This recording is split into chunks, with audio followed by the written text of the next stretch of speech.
different kind of life. A silent border, the wind is calling, you must return to the wild. Welcome back to our channel. We're now midway through our 5 counties trip and heading east across the Yorkshire Dales.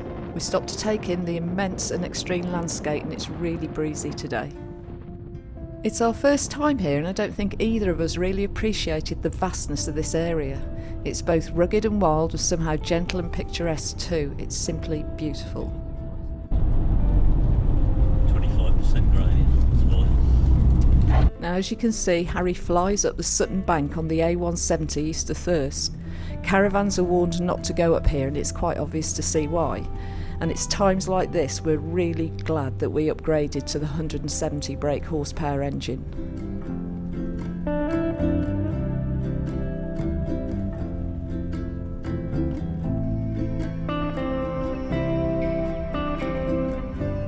As we head across the North Yorkshire Moor National Park, we realise there's so much we've not seen, and so many places that we want to come back to and explore.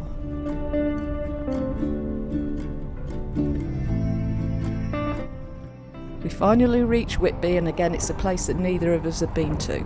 First, however, we need to get settled in the FOLLY Gardens campsite, which we picked as it's within walking distance of the town, so it allows us to park up and just forget about driving for a few days and just relax. The campsite sits on a hillside with terraced pitches for tents, motorhomes and campervans. Just a word of warning though, if you are thinking of going, that it's a no pet site.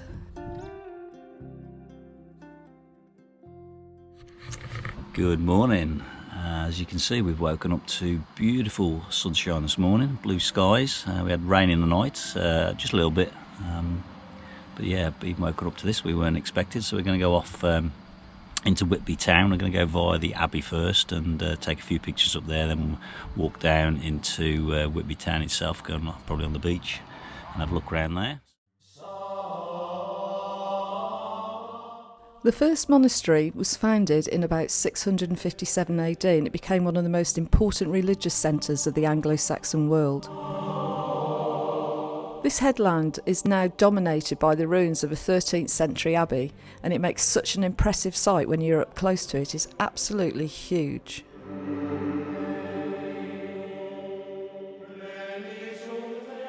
We make our way around the abbey and we go down the steep path towards Whitby town.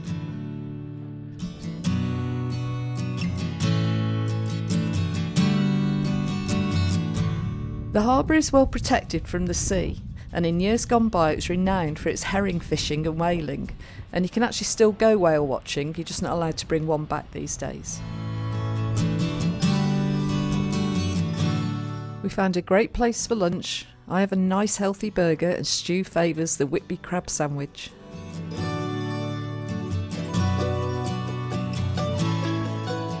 We then explore the many quaint shops that exist in the town, although it was really busier than we expected because it was out of season, but then again the weather was absolutely fantastic, and also because of the COVID challenges, and at times we felt a little nervous because there was no such thing as social distancing.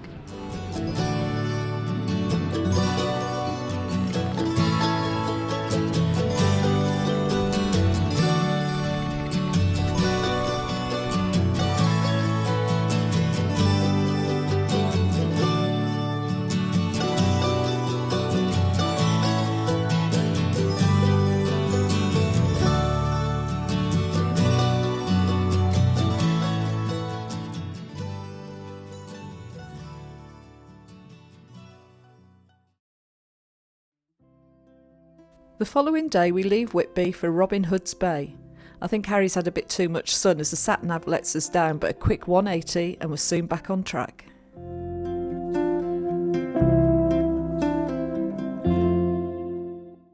So this is Stu's favourite game of Where Shall We Park? And we actually only do one full circle this time, so that's actually quite good for Stu. You have to park at the top at Robin Hood's Bay and walk down a very steep street, but it's full of character and definitely worth a visit.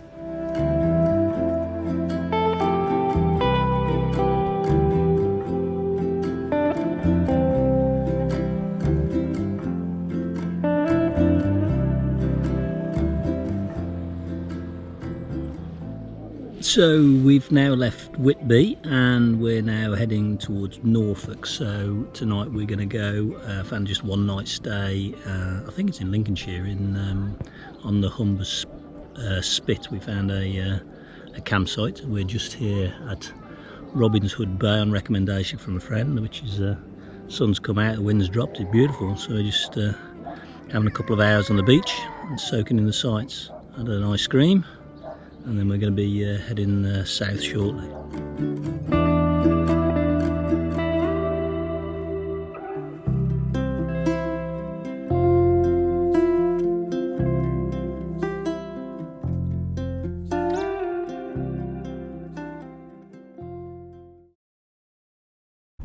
After Stu managed to get me back up that very steep street in Robin Hood's Bay, it's time to move on. And we go through the town of Withernsea. We're just driving along, and then all of a sudden, at the end of the street, we see a lighthouse. Originally it was surrounded by sand dunes and is 1/4 mile from the sea, and it's the oddest thing when you come across it. We both find these wind turbines absolutely fascinating to watch, but that's probably because we don't live near them.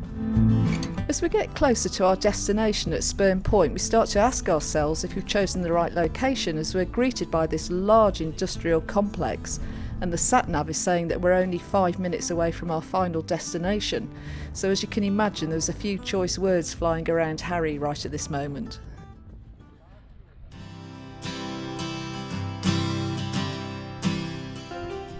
However, we needn't to worry because it was absolutely fine once we'd gone past it, and our campsite was right next to a fantastic little pub. And we just sat back, soaked in the last of the sun, and looked at the stunning views, and it was a really great evening watching the sunset behind the passing ships, and it was a brilliant memory.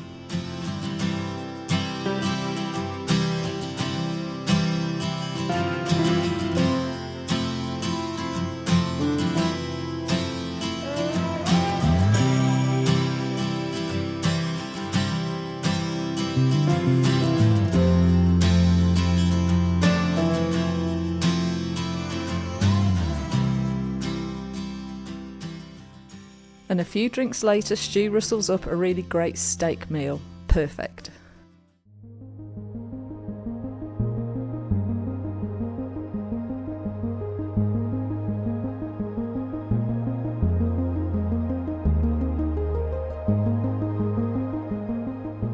So we're here at Spurn Head, got up this morning on the campsite, and happened to just walk down here this morning. The sun was out, and I said to Jane, quickly jump in the van and come down and have breakfast here, because it's just, the sun was out, it's just beautiful this morning. What a beautiful area. I know there's a lot of bird watchers in the area, it's well known for that.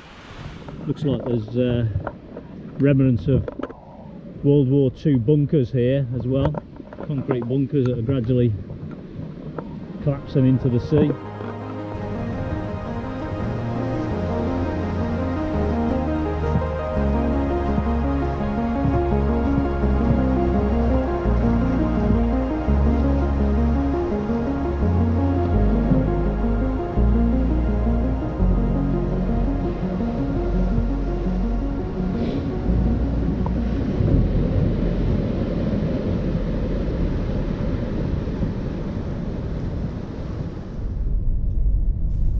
We hope you enjoyed this video.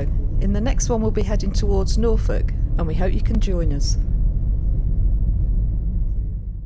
We have a few outtakes of Stu having a few challenges in the van, and I don't mean with me. Language is of course geesed out.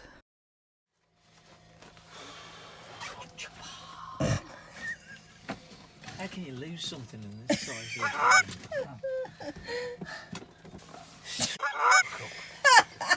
It's How is it possible to lose? I don't know, but it's fun watching you.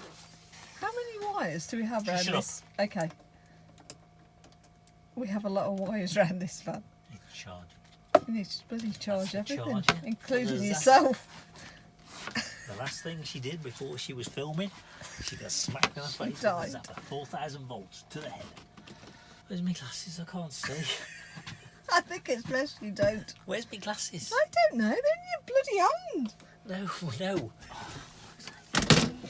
This is the man that's going to cook a filet mignon tonight. Oh shit. What are you actually looking for? I'm looking for my glasses so I can bloody see what I'm doing. I wouldn't bother. It's not nice out there. Where's my GoPro? Where's my GoPro? I don't know. There's my GoPro. Jesus. Oh. Do you wish you had a long wheelbase right now? No, I wish I had a hot wheelbase. Look at this. You're going to be impressed with this. Christ. Well, I hope so. It's actually losing the will to live right See now. that? Put that Yeah. Oh, look. Tripod. So, we've just been to a pub. I don't even know its name. It's around the corner. Crown and Anchor. The Crown and Anchor. We've been to the Crown and Anchor. We're on the... We're at the world's end. We're on the... What's it Bends called? up the road. Spit. Spit? That doesn't surprise It's me. up, we're on the, Is that what it's called? we're on the Spit? we're on the summit Spit. There's lots of birds here. So if you're into bird watching, Blondes, brunettes. blondes, brunettes. So if you're into bird watching, this is the place for you. Yeah. No, we're into you. We're into you. I don't think you're going to put this up. We're into Right, we're here. we're into a CAM seaside called you. Oh, You don't know where you you are. are screwed, man. You ain't going nowhere. You. Silent, holding